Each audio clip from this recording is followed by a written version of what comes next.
Good. How are you? Happy Tuesday. Thank you. Happy Tuesday to you too. How's the weather there? It's all right. It's been, kind of up and down, but generally all Is the right. heat wave is the heat wave affecting California too? It was hot this weekend, but not crazy. Oop, you paused. Um, Still paused? Nope, now we're good. Okay, good, good. Yeah, not so much. I mean, it was hot, but not like crazy. Yeah. All right. Well, that's good to hear. Well, awesome. I'm glad we finally got something on the calendar. Thank you for bearing with me. I had to cancel and reschedule a few things, but here we are. So we made it. No problem. Alrighty. Well, Dr. Warsh, let's kick it off. Welcome back for another episode. You're actually the second guest that I've had come back another time. So super excited for a conversation. There was just too much to discuss in the world of parenting in our first one that we had to have you back. And I hear that you have a book coming out in August, right? Parenting at Your Child's Pace. Yeah, that's correct. And thanks for having me back. I'm excited for everything. It's been a lot, a lot of stuff going I'm on. So sure. Is this your first book? first book, yeah. Wow, exciting. I know. I feel like people's first books are like a first child in a way. There's just so many initial steps. So I'm sure it's been a lot for you. Definitely. It's a marathon. Right. And it navigates the first 3 years, right? Correct. All right. And how does this book differ from other parenting books out there? Because there are certainly so many. That's a space where I have not yet tapped into at this point in my life, but hopefully one day will. Yeah. So I mean, I think for me, the biggest things were I wanted a book that really focuses on decreasing parental stress and also focusing on a balanced perspective on the main questions that we get, as well as putting in a holistic perspective. A lot of the parenting books, most of the parenting books these days are written by therapists or like, I mean, also like economists or moms, and they don't really come from pediatricians. The older books used to, like Dr. Spock and many of the books from back in the day written by pediatricians, but now a lot of the Right. parenting books are more written by, uh, other professionals and pediatricians and doctors mainly write like medical books. So like, what do you do about a cough? What do you do? But I think that it's really very important that we have that health perspective, especially given where we are with chronic disease and just the worsening rates of illness and just everything seems to be moving in the wrong direction in terms of our health. And so I thought Yeah. it was really important to focus on those first few years, get to parents before some of these things pop up and bring in that health aspect to a parenting book. So still talking about a lot of the questions that parents would have, but giving it a more balanced approach and also from a lens of a pediatrician and health perspective. I love that. Yeah. Prevention is truly key. And you have this acronym SEEDS, which Mm-hmm. stands for stress, environment, exercise, diet, and sleep. Mm-hmm. If you had to prioritize two of those, which ones would they be? I would prioritize diet and toxins. I think those are the two biggest factors in chronic disease these days, and the most important in terms of making some modifications for our health. I think a lot of our chronic disease these days stems from our poor diets and too many toxins. Right. And I feel like we may have touched on this in our first episode, but just as a quick refresher for everyone, what is the ideal diet for a child? We certainly hear a lot about moms and dads making the decision to omit gluten and dairy from the diet to minimize, inflammatory foods. What's Dr. Warsh's take? To me, it's eating real foods. I think the key is cooking as much food as you can, preparing it yourself, knowing what ingredients are going in there, trying to have a balanced approach and trying to eat real foods and things that have been eaten for a long time. So, fruits and vegetables and then, good meat and fish and things like that. If you choose to do that, if you want to be a vegan or vegetarian, also fine. But most importantly, I think if you're going to do that, then you just want to make sure you're getting good sources because a lot of our food, whether you are, let's say vegetarian or vegan, a lot of that is still processed. So that's not necessarily better. But also you can eat meat and it could be pretty crappy meat. So I think that it kind of depends on what we're doing at the end of the day. But I think we got to get back to the basics and eat more things that are fresh and local because that's where the nutrient density comes in and try to Right. minimize those toxins and anything that is in a box that has a fancy label that's been sitting on the shelf for many weeks is going to have a lot of chemicals and preservatives in there. And at the end of the day, those are just not as good for you. And it doesn't mean you can't ever have a piece of cake, but if we are feeding our kids that food all the time and not preparing food, then they're getting a ton of chemicals every single day, all the time. And that adds up over the long run. And I think that's where we're running into a lot of our issues. Right. What about supplements? Are there any specific supplements that you recommend parents be giving their children? Yeah. So to me, supplements can be beneficial if you have a picky child, if you want to kind of turn the corner and move in a better direction. Realistically, supplements don't replace food. So I think we need to be getting a healthy diet, and that's where our focus needs to be. I'm totally fine doing some supplements in the short term. Certainly, if you're working on your immune support, or you're like, okay, well, it seems like we're having these issues, and we want to supplement some of these things back up to help our body get back into balance. I'm okay with that. A lot of people live in locations where they're not getting enough sunlight, so vitamin D can be really helpful. Some kids are picky eaters, they're not getting enough iron. So there are things that could be helpful, but at the end of the day, it's better to get sunlight and eat real food and get your vitamins that way. So I'm not a big fan of just supplementing forever just because. I think unless you have a deficiency in something, then we should be working to improve our diet and figuring out why we're not getting it through our food. But I think it's okay to do a supplement every now and again, or do a multivitamin if you want to. Right. Yeah, no, couldn't agree more. Speaking of those picky eaters, do you have any, I guess, hacks for parents whose children are very, very picky when it comes to vegetables, for example? Yeah. How do they sneak those into their diet? So I mean, well, that's the first thing, right? So we don't want to be tricking our kids too much, but I think at the beginning it's okay if you want to try to sneak things in here or there. If you're doing a smoothie, get a little bit in there. If you're preparing some sort of food and you can get it in without them really noticing, I think that's just a good, first step. But then realistically, that's not what we want to do in the long term. We want to be teaching them to eat this food, and we want them to gain an appreciation. So not forcing them to eat things, but just keep offering it to them. Have it on their plate. One of the things that really seems to work well is offering it first. So if you're preparing dinner, then sometimes if you make some veggies before, then you can give it to them while they're hanging out and the most hungry. A lot of times, if a child sees the thing they want more right beside the veggie on the plate, they might not eat the veggie. So you can start by just giving them those things before. Like, oh, the rest of the dinner's not ready, but here you can have some carrot sticks right now. So that can get in a couple Right. bites before you start. That's one way to do it. Using the rainbow can be really helpful for kids, and kind of making sure that we're eating different foods in that week, or whatever it is, of different colors. That can be really useful. Including kids often is very, very useful and very helpful. So taking them with you when you shop and having them pick out things can be really, really useful. So then it's like they're picking it out and they have some ownership over it, and maybe they're more likely to try it at that point. Preparing the food with you can be really helpful. So being a part of cooking, that can be really helpful. And if you do have a farmer's market or something similar where you can go try foods, then I think that can also be super helpful, because there are 50 different kinds of apples, right? And so they might not like an apple, but maybe if they tried 10 different ones, then they can find one that they do like, and then that's the one you can buy. So that can be really helpful for the picky kid. And then last, I would say, is just being a little bit humble that maybe our cooking is not the best. So sometimes just because your kid doesn't eat broccoli doesn't mean they won't eat broccoli if you prepare it differently.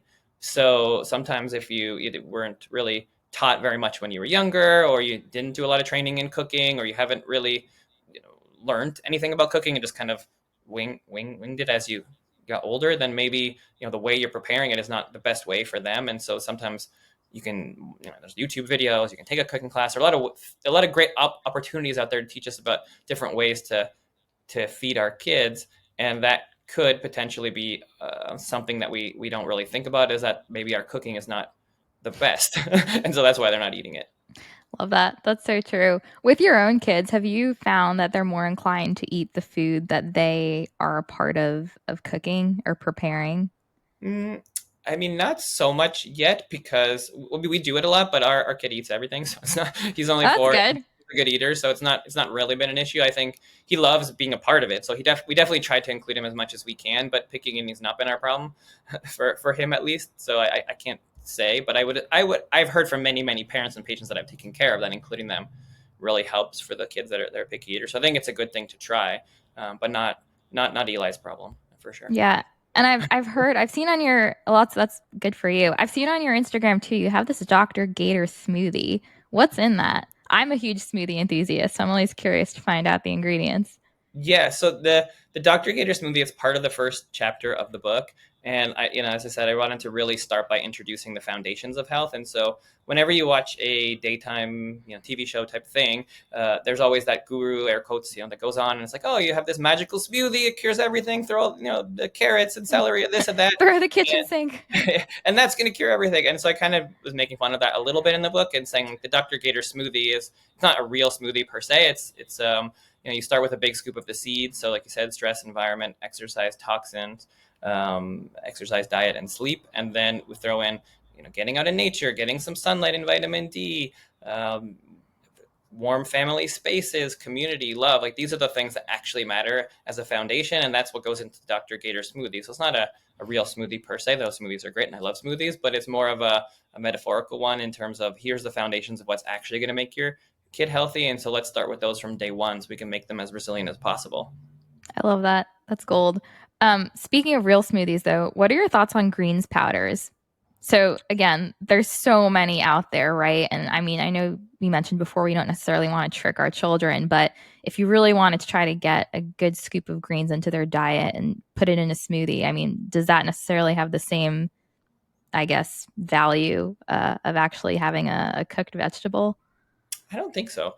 I think that everything is kind of, you have to go with where you're at and where your kids are at and then kind of work towards, the ideal or the best. And so I think if your kids are not eating any greens, then throwing some greens powder, a good quality one, can be very beneficial for them because it's moving them in a better direction. Is that as good as eating the actual food? No, there's no way that it is because it's not fresh. It's something that's been freeze dried or prepared. There's all sorts of stuff in there. There's chemicals and preservatives. Who knows what's in there Right. that's not on the label?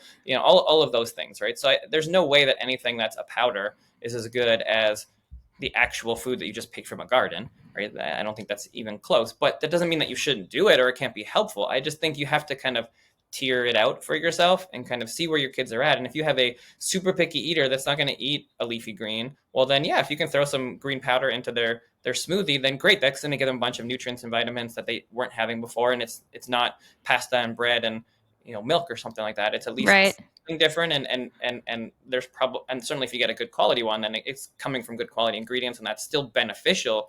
But are you going to get the same nutrients from a powder or a supplement as the real food? No, it's not the same thing. It's not real food. So at the end of the day, we should be focusing on our attention to getting to that point, but that might be a middle step.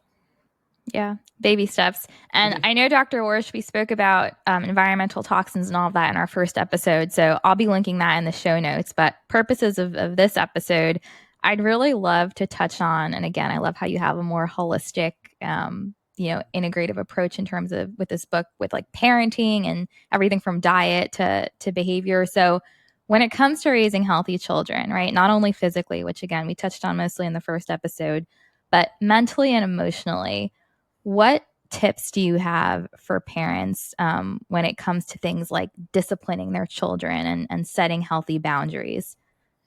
Yeah, great question. So there's a good chunk of the book on this section because I think it is really important. There's a lot of questions that I get on this topic, especially because there are a lot of kids that seem to be more out of control these days in terms of parents who have kind of taken in that gentle parenting and don't really set boundaries. And that is very frustrating as a pediatrician. And there's a pendulum, right? And certainly when we were growing up, our parents, our grandparents, it was more like authoritarian, like my way or the highway, this is what we're going to do. Spanking was kind of normal back then and all of these kinds of things. So then you had this shift the other way where a lot of our parents and even our generation especially is like, no, I don't want that anymore. That's not good. We don't want this my way or the highway. We want to include kids. And so we're going to embrace this gentle parenting sort of mentality. But gentle parenting was never meant to have no boundaries. But I think either the term is not that great or some people kind of took the pendulum too far the other way. And so there are, parents where they kind of let their kids do whatever they want. They don't set boundaries. They don't ever kind of have those borders for them. But what we know is that kids thrive the best when they have boundaries, right? We want them to have Right. reasonable boundaries, and all of the research basically forever that we have on parenting shows that the authoritarian parenting where you have some boundaries, but you also respect the child. These are important parts of parenting, and kids really thrive the best when they kind of have that good parenting scaffolding around them to kind of help them figure out where they are in the world, and kind of push them back when they're getting off track. And we do that with everything. I mean, if we don't teach our kids to go to the toilet, then they're going to pee wherever, right? It's like that there's no we don't think about it in those kind of senses, but we have the way that things are in society, and we kind of teach our kids to be good members of society. And so there are some boundaries that we set, and we're teaching our kids these boundaries so they can function optimally in society Right. today. And I think that's the same thing with parenting, and with gentle parenting. It's we don't want to just let them run around in a restaurant and misbehaving and throwing food on everybody. Like, that's not helpful for them, and they're not going to have long-term damage because you set reasonable boundaries. I mean, we want to be reasonable. That's the key there. And you don't Right. necessarily want to be over mean about it, or unreasonable with your goals and expectations based on their age. But we still need to be constantly helping them to have boundaries so that they can function and thrive, and move forward the best they can, because that way they have that limited scope of what they're going to do on any sort of topic or subject, and then they know how to kind of stay in the middle of that, as opposed to getting way off and then getting dysregulated. Yeah, no, couldn't agree more. And I know every parent obviously has their own method when it comes to disciplinary action, but I'm just curious, in your case, what have you found to be the most effective when it comes to disciplining your child? I think it just really depends on the situation. What I found to be the most effective is this kind of continual circular loop of learning about him, and then kind of doing what seems to work for him. So sometimes that's going to be, taking away a toy or something that is the thing that he really likes the most, even if it's for just 2 minutes, or just even mentioning it, like we can't do that, and it's time for sleep. So if we don't do this, then this is going to happen. So setting some like gentle consequences, or at least discussing what those could be, explaining things at his levels, explaining, why you can't hit, why you can't bite, why you can't do that. And for the most part, that's worked pretty well. We haven't had to do a ton of discipline with him, but it's usually, again, pretty minimal, just kind of setting the boundaries. But I think the key is to, when you're setting a boundary, you have to set something that's reasonable, and you have to stick to it. So if you say you're going to do something, like, don't make it way outside of what you're going to do, so that way they learn that you're not going to do it. You'd be like, Right. okay, well, if you don't do this, we're going to take away your remote control car. Okay. And then if they do it, then you can take it, even if they're upset for 2 minutes, you can be like, well, all right, like, we said we were going to do it, so you're going to not have it for the rest of the day, and we can have it back tomorrow. Or, oh, okay, well, do you understand why we can't do it? Well, we can have it back, but if this happens again, then we're going to take away for a day, or Yep. whatever. But it depends on the child, right? Because if you take away a toy they don't care about, then it doesn't matter. So you have to figure out what matters to your child, and then do it in a gentle way. And then usually they understand those things. So I'm all for gentle consequences, but I think you need to have some boundaries. Yeah, no, I agree. I know. I remember when I was young, I think probably the most effective, at least for me, was the timeout, right? Where you had to go sit in your room. And every year I got older, the timeout would be longer. So it went from like 10 minutes to 15 or 20. And I think it was actually effective because it gave you time to really sit and contemplate on what you did. And then afterwards, my dad or my mom would always have a conversation with me once I've had time to cool down and reflect and explain, why that behavior was wrong and where I could have done better. So I think explaining to the child, right, the behavior and why it was bad is also really important. But going back to teaching, Dr. Warsh, so um, a lot of parents nowadays want to make sure that their child is exposed to as many things as possible when they're younger to kind of, I guess, get a proxy for what they might be interested in. So, for example, in the realm of sports, right? There's parents out there who throw their kids into 5 different sports at the age of like 4 or 5 to see what they might have a natural knack for. What's the proper balance between exposure, but also like not overwhelming your child with so many different things? Yeah, that's a really good question, because I don't think there's an easy answer for that. I think that Yeah. that's a really, really good question. There's kind of two sides of that, right? Because number one, we absolutely know that kids are way too overstressed these days, and they are often way involved in way too many activities and things at a young age. So I think it comes back a little bit to like why we're putting them into different things. If they want to do it, if you want to do it, if they're enjoying it, if you're not putting them in it because you want to, relive your glory or whatever, then I think that's okay. But I think we also have to be mindful to not put our kids into too many structured things. We want them to be in some structured things, I think, but then you also want them to have some unstructured time, and you don't want them to be, fully booked all the time. That's not necessarily good either. So I think the key there is, you said, it's just finding the balance. And if you want to expose them to multiple different things, then maybe it's not all at the same time. It may be Yeah. one or two things in each season. So maybe, if you want to do sports, like you do one sport here and maybe one, music activity here, and then you can do like a gymnastics and then a different sport and, an artsy thing. And then you can kind of see what they gravitate to, what they like more, and then you give them the choice of what they want to do. And you say like, okay, well, now we've done piano and we've done guitar and we've done soccer and we did arts class, last year, all these things. Like, which one did you like the best? As they get older, and then you can let them choose and you pick one or two, and then you Yeah. go with it. And if they don't love it anymore, you can kind of switch. But yeah, I guess it kind of depends on how frequently you're doing some of the things, how scheduled you are, how many kids you have, and what their interests are. I don't think we should be putting them into a bunch of stuff so that way they can get into a good college, when they're 5. I think Right. that's the wrong reason. I What's the think motivation? right, exactly. Well, what's the motivation? If you're putting them in because they're super interested in a bunch of different things and you're doing it on different seasons and it's 1 or 2 days a week, that's fine. I think that comes down to you and your preferences and finances and what you want to do and what they want to do. But I don't think it's a good thing to overschedule them. Overschedule them doesn't make them better or smarter or more likely to do anything. It just makes them maybe more stressed in the long run. So I think if you have Right. the right motivations, it's totally fine. I think there's good value in a lot of organized activities, but within reason, I guess. Yeah, that makes sense. Going back to what you said though about if they don't love it, here's another question for you. So, how do we also balance, when I say parents, even though I'm not a parent yet, but how do parents balance the decision to like make their child make a commitment versus forcing them into doing something, right? Because I think there's a very fine line. And I say this from, I'm just recalling like when I was younger, I did karate. I did a few sports, you're going to laugh. And I ended up quitting, not because I didn't like the sport, but because I was just very particular. I was a strange child in the sense of like, I was really great in karate. I had the second fastest punch in the class. I was doing well, but I quit. I wanted to leave because my teacher, the guy had a ponytail, and that just like didn't sit well with me.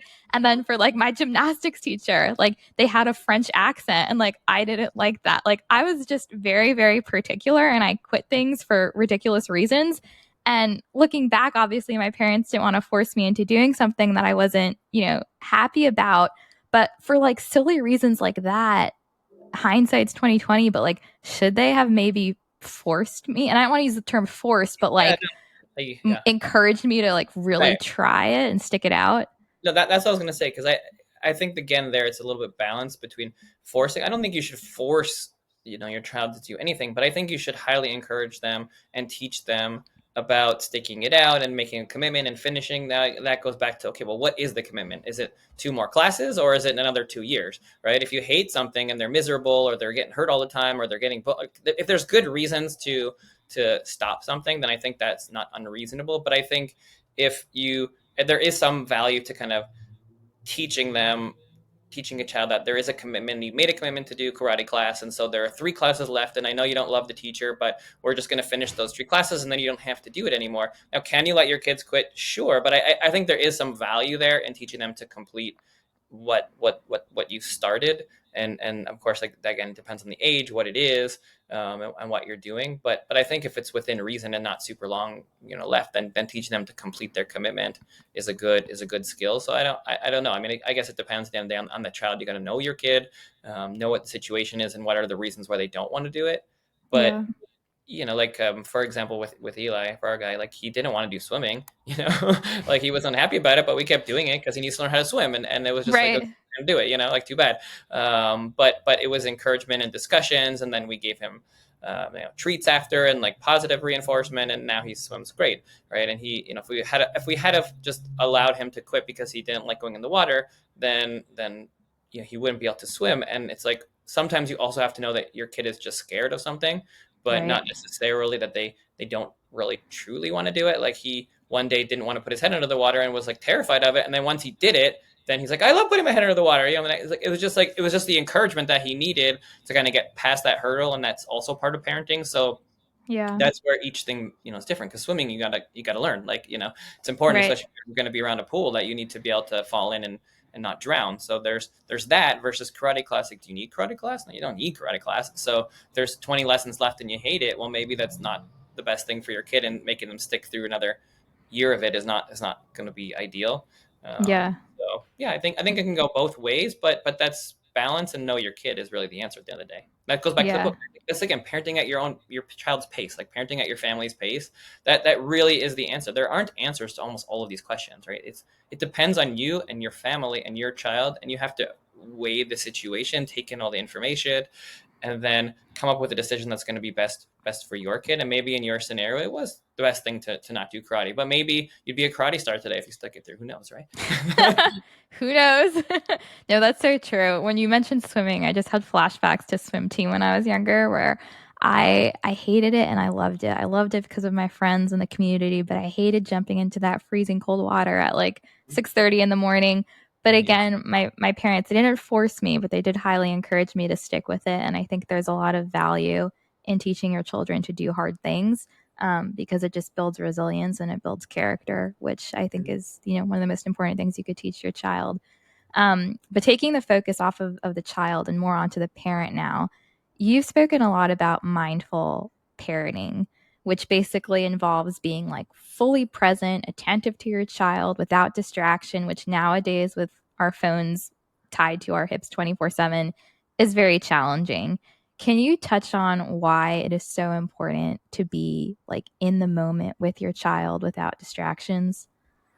I think very simply, it's our kids are watching us, and we're there, and they what they want most in general is our attention and our care and our love. And if we're distracted with other things most of the time, then they see that, and they're learning that, and who knows what's going through their head as they're seeing mom or dad on their phone as opposed to paying attention. Does that mean you can't ever be on your phone? No, but I think if you're going to be on it, you're like, oh, okay, I got to go answer this work email, be back in 2 minutes, or make sure that you're spending some quality time throughout the day where those things are away. So if you're going to be present, do it for that 20 minutes, half an hour, 1 hour, whatever it is, and then go on your phone or computer, or whatever it needs to be. But I think that we forget that our kids care most about just being with us.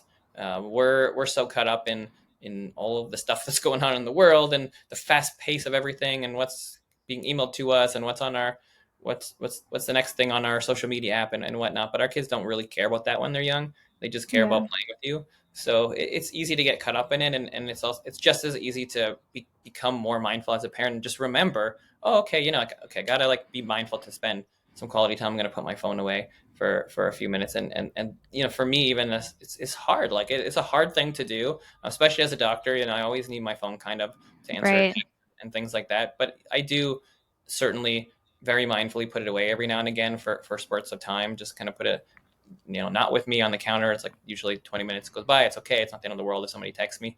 I can get back to them. And that's what I do if I feel like I'm not spending enough time. Or sometimes I'll go somewhere where I can't get service, so that way it's like, didn't have service there. So it's Yeah. easy enough to be more mindful when you go somewhere that doesn't have really good service, or just leave it for a little bit. And just that, even little bit of full attention can go a long way. So true. I know there's so much benefits for the parent as well. I mean, I'm still learning to, again, like set boundaries with my screen time, and it's been really helpful. And I mean, there's certainly so much research out there that shows the damaging effects of being on a screen, for adults, but also for children, recognizing the negative impact that it has on a child's development. So, with that, Dr. Warsh, I mean, we see parents giving their 6-year-olds iPhones, right? From the perspective of, oh, my child needs to contact me if anything's wrong. But that might not, be the best reason to give your child a device that otherwise could be really damaging. So with that, has there been any research? And if not, perhaps like what's your opinion on, I guess, the proper age? And again, this is going to vary, but your opinion on the proper age to give a child a cell phone, for example. Yeah, it's not definitive, but then there's definitely been lots of research. I mean, Jonathan Haidt's book is all over the place now in terms of social media and screen times. And I think the trend at the moment is kind of to push that back as long as possible. So the latest wisdom is to try to wait till like 14 to 16 or older if possible for a smartphone, before it was kind of like 12. So the answer to me, in my opinion, is just as long as you can hold out. If you're going to have the reason that you want to give your kid a phone because of safety or contact, I think that's not unreasonable, but it doesn't have to be a smartphone. There are a lot of phones that don't have those capabilities. And I think that's fine if you're going to give your kid that when they're younger, just to have, be able to contact you, then that's fine. Just give them an old flip phone kind of Flip thing. phone, yeah. There's a lot of new companies that are coming out now that have phones that don't really have internet access. So that to me is a good middle ground for parents Yeah. who talk about safety. I think that we have a mental health crisis, and social media is really bad for young kids. So I think we should be really mindful to keep them off of that for as long as possible.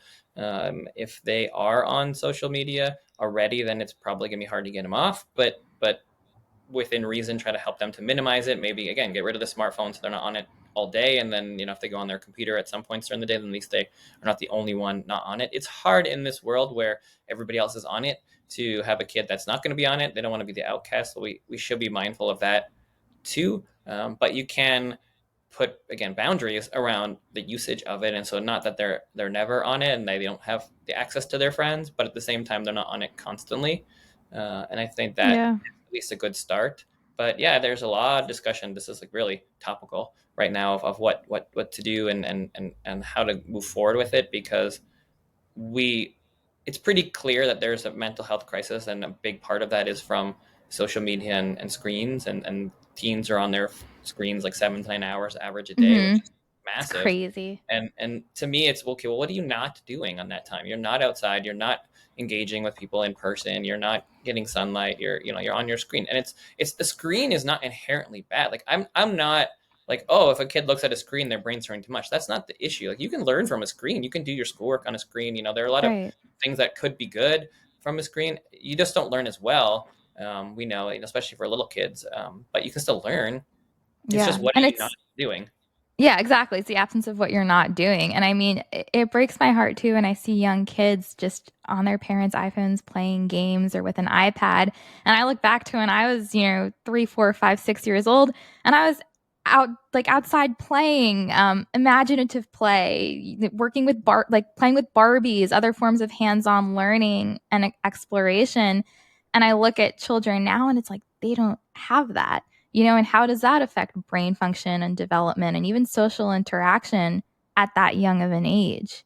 Yeah, no, I think it's a big deal, but again, I think that they're like, the American Academy of Pediatrics says no screen time before 2, and I think that's also wrong, because that just scares parents if they're like have a TV in the background. Is it turning their kids' brains to mush? Again, I Right. think it's not that if you look at a screen it's so bad for you. It's if you plop your kid in front of the screen for hours, then they're not engaging. You're not reading with them. You're not playing with them. Like, that to me is the problem. If you're on a plane and your kid is going to be screaming and having a tantrum, or they could watch an episode of an educational thing, like, which one is better? I think, Yeah. like, there's some good uses for screens and watching videos and things like that. So I'm not against it. I just think that we use it way too much. It's kind of everywhere, and kids are on it as opposed to doing other things. And that is a big problem to me. But screens are not going anywhere. So to kind of like put it all down, that's not, it's not realistic for most parents. You want to move to the mountains and have no screens, go for it. So be it. That's probably better, right? It probably is, for our mental health, but not realistic for most people. So I wouldn't stress about them watching 5 minutes of something. I think it's just mindful screen time and boundaries with your screen time, and that will be fine for most Yeah. parents. No, that makes sense. And I feel like a consistent theme throughout this conversation is just showing yourself grace, yourself being the parent, recognizing that you do have to meet your child where they're at. You can't do everything perfectly. And I'd say it's pretty safe to say that no one is ever really ever ready, right, to be a parent. So, with that, how do you inspire parenting confidence? You said it. Nobody is ready, right? We don't feel completely ready, because you can't be ready until you go through it. And the main part of parenting is just continually learning about your child and then continually making adjustments that best suit them as you go. And you figure that out as you go. There's no one way to do it. There is no such thing as perfect, because that doesn't exist. That doesn't have even a meaning when it comes to parenting. We're just doing the best that we can and trying to keep them as healthy as we can and trying to help them flourish the best way that we know how at the time. And when you learn something new, you can kind of impart that information into you and then put that into your world when you're teaching them or living your life. So we have been parenting forever, right? I mean, for as long as you can go back, people have been parenting. We figure it out as we go, and there's always stresses in the world, and there's certainly stresses now, but a lot of those stresses are self-imposed, and we have much better safety on almost everything when it comes to parenting than we ever had before. We have safety standards, we have seatbelts, we have gates for pools, we have medications, we have hospitals and ambulances, and we don't have lead in our paint or mercury in things, or cocaine and heroin and our medications. Like there's all sorts of things that we've learned over the years that we didn't have before. So even though it seems like it's the scariest time in the world to be a parent, it's not really. I mean, there's obviously things to know about out there, but at the end of the day, we have a lot more information at our fingertips than we ever had before. And the vast majority of emergencies, pretty much all of them, if it's an emergency, you'll call 911, you'll go to the hospital. Everything else, you have time to figure it out, and you do figure it out as you go. And that doesn't mean you shouldn't contact your doctor or ask somebody if you have questions, but we figure it out. And there are very, very few like emergencies, and those you can usually tell pretty obviously. So the rest of it, you figure it out as you go, and we all do. And 99.9% of the times when I get a text or an email from a parent, it's normal. It's always normal. Every once in a while it's not, but almost always it is. And so I just remind people that, again, it's like, if that's the case where you're messaging a doctor and 99.9% of the time it's normal, even if you're a little nervous as a parent, it's probably going to be okay, because that's the reality of the statistics, that it's okay to be a little nervous. But just remember that kids get sick, they get better. You got sick, they get better. If something, you get hurt, you get better. Like, this is part of childhood. Right. And so at the end of the day, we just figured it out as we go. We get more confident as we do it. And that's parenting. Yeah. I am curious, Dr. Warsh, you've obviously dealt with many, many parents in your practice, but what are some of the biggest fears that they have, new parents in particular? I think the biggest fears is that they're going to screw it up, that they're going to like injure their child. They're going to break off a finger when they're putting on their clothes. They're going to be a bad parent. They're not going to know what to do in a situation. They're going to miss something. I think all of those fears are just massive in parents. And I think that's not unreasonable to be mindful of that again. But I think that we should trust in our parenting gut, that we will know the right thing to do for our kids, and we will figure it out as we go, because again, parents have been doing that forever. And even if you can't figure it out, we have more information than we ever had before, and you have the ability to call people and do Zooms and go it like we have more access to everything than we ever had before. So we will just figure it out as we get there. So yeah, I mean, it's Yeah. okay to be a little nervous, but if that nervousness spills over into extreme anxiety, that's where it's a problem, because then it's a problem for you and your child, because it Yep. goes back and forth. I was just going to ask you, for those parents out there who tend to overreact, or again, it's their first child and they're stepping on their tiptoes 24/7, what advice do you have for them when it comes to just kind of taking a step back? Like, if their child hits their head, right, and they start freaking out that they're concussed or there's brain bleeding, like, how do you balance the overreaction versus probably what the reality of the situation is in that moment? Yeah, that's hard, because in the moment it can be really difficult, especially if you're concerned about a health thing, that reacting in a reasonable manner can be tough. But I think that's something that comes with learning and over time. But I think the bigger question here is that the general anxiety that parents have, that is much more constant and problematic, and that's where we have to be mindful of it and take care of ourselves. And if we need to go see a therapist or have discussions or learn to manage our anxiety or our fears a little bit, that can come in really handy as a parent. um, Yeah. there's nothing that substitutes for experience, and so sometimes you just need the experience of going through things to have a guidepost of what to be nervous about. Sometimes reading things can be helpful. Like, that's where I like part of the book, and one of the reasons why I wrote the book is just to try to give people some guideposts on, like, here are the things that are probably going to come up in your life. Here's the different options of how you can handle it. Here's how you think through it. Here's how I think through it. And then go from there. I can't tell people what to do because every situation is going to be different, and you have to kind of figure what it makes sense for your own child. And if your child falls and hits their head, well, maybe you should be worried. Maybe they're having a brain bleed, right? Like that's what you have to figure out. And you may or may not be able to do that on your own. So it doesn't mean you shouldn't check. But at the same Yeah. time, if your kid has like a minor fall and a minor scratch, and you're super worried and feel like it's going to be infected and it's the end of the world and I got to go to the hospital, well, that's like an overreaction, and so that negatively affects your kids too. So we want to be balanced. We want to make sure that our fears Right. are reasonable, and so that's where I think learning about some of these things can be really helpful, and managing our own stresses. Yeah. And certainly too, I mean, you can't go by the expression of the child, right? I mean, there's many times where you see a 3-year-old fall or like scratch themselves and they freak out like it's the end of the world, but the parent like will kiss it and say, "Oh, here's a band-aid," and they're fine, Right. right? So it's hard to tell like the severity of the actual Sure. situation. Yep. Um Speaking of anxiety, what are some helpful tips for parents for children who are dealing with anxiety? And when I ask this question, I think of my sister who probably up until the age of 7 or 8 would go into my parents' room every single night, even though it was like 2 feet away. I slept next to her in the same room because she just was overcome with all these anxious thoughts. And my parents worked through that with her through a multitude of ways. But just in general, like what are some tips you have for parents? No, no, you just said it. I think there's a bunch of different ways to kind of work through it, and I think that's the key is not to ignore it, to work with them. And then again, it depends how old they are and what the level of anxiety is and how bad it's affecting them and their functioning. But we want to address it through books. I mean, there's a lot of great books you can read to kind of talk about it. There's a lot of different strategies that you can do, from mindfulness and exercises to other things depending on their age. You can certainly go to a therapist.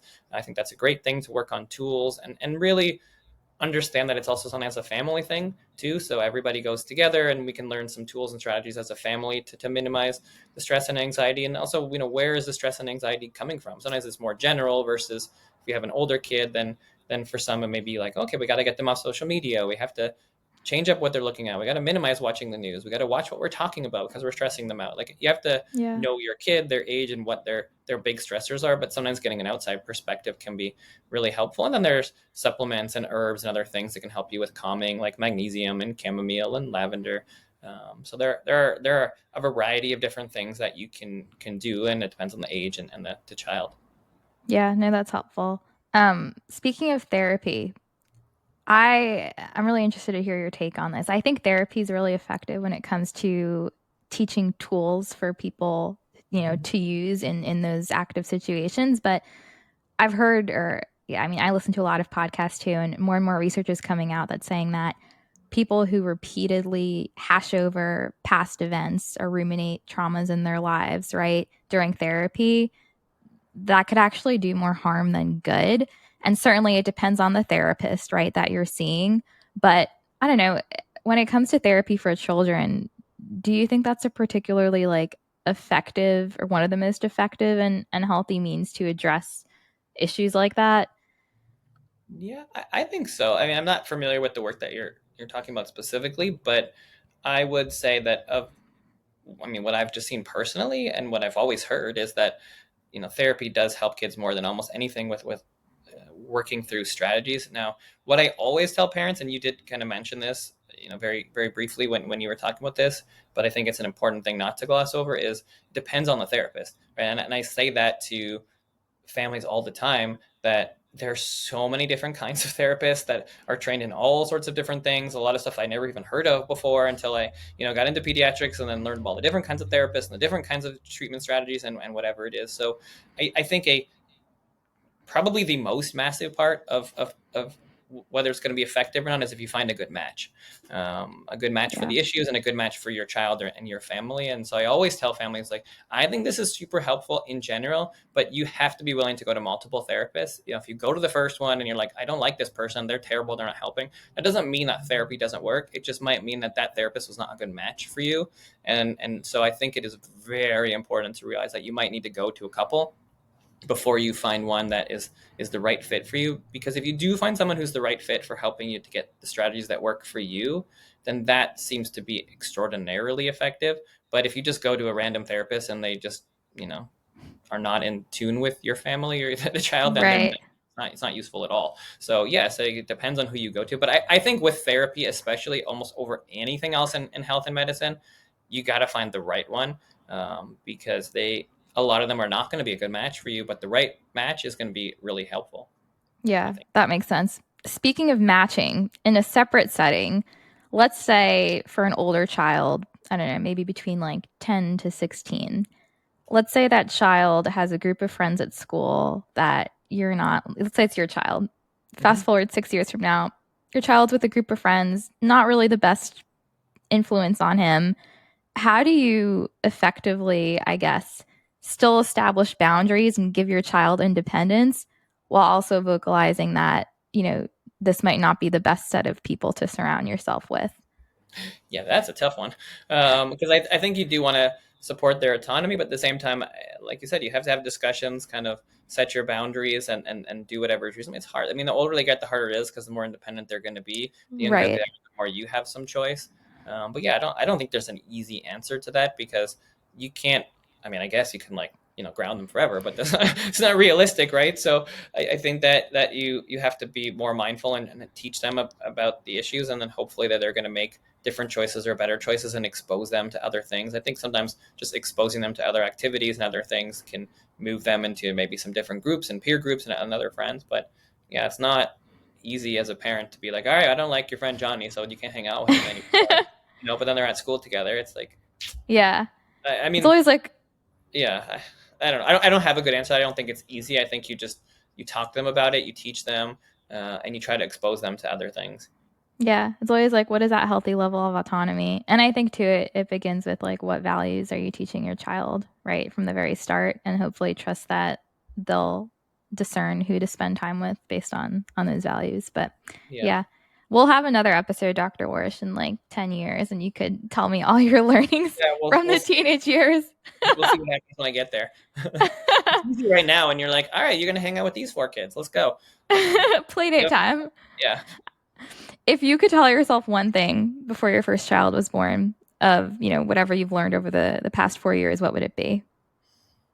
I would say it's just to trust your gut. I think that we don't trust our guts, and the reality is we actually are pretty good at this when it's in there, like it's innate, and we usually know what to do. So I think just going back, just trying to tell myself to not be as nervous, to remember that I really can do this, and I think that's goes for parents too. It's just remind yourself you can do this, and I know we're nervous, but we got this, and we'll figure it out as we go, and we did figure it out as we went along, and so there's no need to be so concerned about if I'm ready to have a child versus not ready to have a child. You're never really ready, and Yeah. you just kind of make room for them, and you figure it out as you go. I love that. With that though, like when you're asking, am I ready to have a child? What are like just some basic foundational questions, maybe black and white questions that someone could ask to figure out if it's a yes or no? Like outside from the emotional part, right? Like let's talk about like tangible things that you should be asking yourself before having a child. Yeah, I don't think there's much that you need to have to be ready to be a child, because people have kids all over the world and they don't have much of anything that's physically tangible. I think it's do you feel somewhat ready, in terms of your age and preparedness in your life? Do you have a good partnership? If you're going to be doing it together with a partner, or if you're not doing with a partner, I guess, do you feel ready to take on a child on your own to some degree? But do you need a lot of money? No. Do you need a lot of resources? No. I mean, you want to be however ready you feel you need to be, I guess. But the reality is that whatever stage you get to, you have a bigger house, or you have a house, or you have this much money, and then you have more money. It's like you're never going to have enough, unless maybe you're like a billionaire or something. But you're never going to totally be like, oh, I have 100,000, but now I want 1 million. It's like there's always more that you could have. So you're never really going to truly feel like you have enough to have kids. I think is kind of the way that things seem to be. So it's just more of a decision that, like, I want to have kids when I'm this age versus this age. I want to be in this kind of relationship before I have kids. I want to be married for this long. I want to whatever it is that it is for you. I think those are the questions to ask yourself. But I think if you're asking yourself, do I feel ready? That's the wrong question, because you're never going to really feel ready. I think I don't know anyone that's like, oh yeah, I totally felt ready. I was good to go. And maybe if you were like 40 and you're kind of at the end of where you could potentially have tough kids for most people, then maybe you feel ready at that point. You're like, I know I got to do this now, so I'm ready. That's maybe the situation. But even then, you might feel ready in terms of your biological clock, but you don't necessarily feel ready in terms of like, I know what I'm doing. Right. Have you noticed a difference in approach between folks who have their first child in like their mid 30s, for example, versus parents who have children in their mid 20s? I don't think so. I mean, I think that the older you are, the more life experience you have. Maybe you have a little bit different values. Maybe you're in a little better place in terms of your stability. So sometimes that can be an advantage. But realistically, no, because again, most of parenting you just figure it out as you go. Right. So I don't know that it matters that much, because I feel like a parent who's 30 who's had 3 kids is going to be much more prepared and confident than a parent who's 35 who's having their first kid. It's experience, I think, that really gives you the confidence in parenting. So I don't know that it matters that much. I mean, certainly there's something to the knowledge that comes with age, but then you also are a lot more like, younger parents might have a little more energy. So there's some positives and Right. negatives with There you everything. go.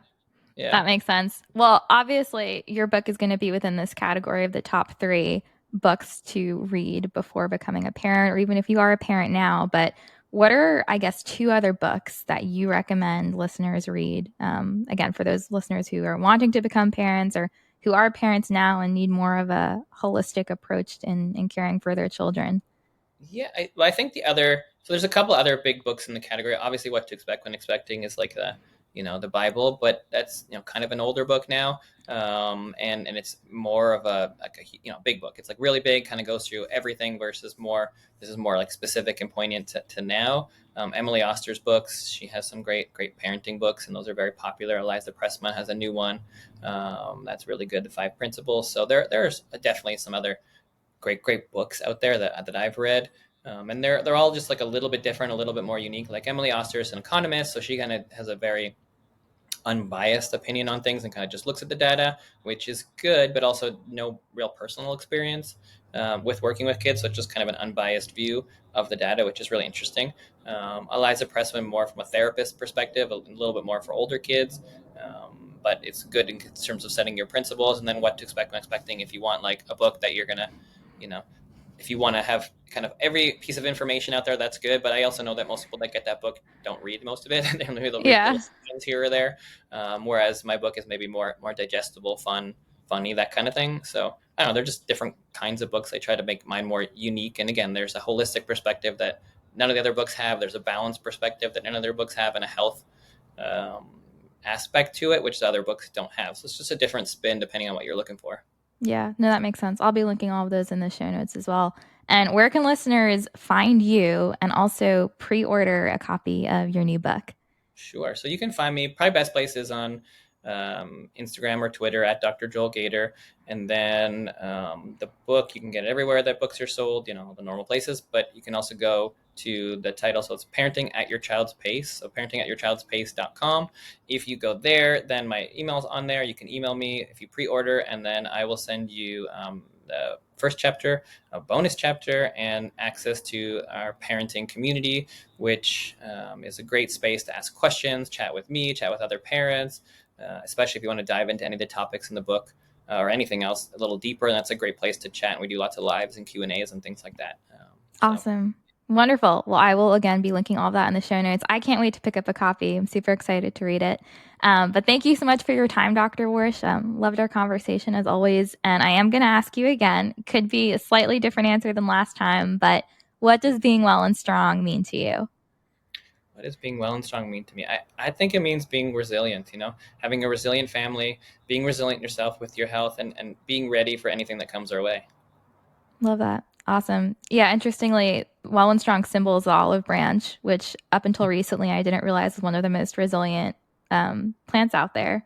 Oh yeah, So, it's really, really desert yeah, friendly. exactly. Awesome. Well, again, Dr. Warsh, thank you for your time, and I'm looking forward to round 3. Thank you. I look forward to it.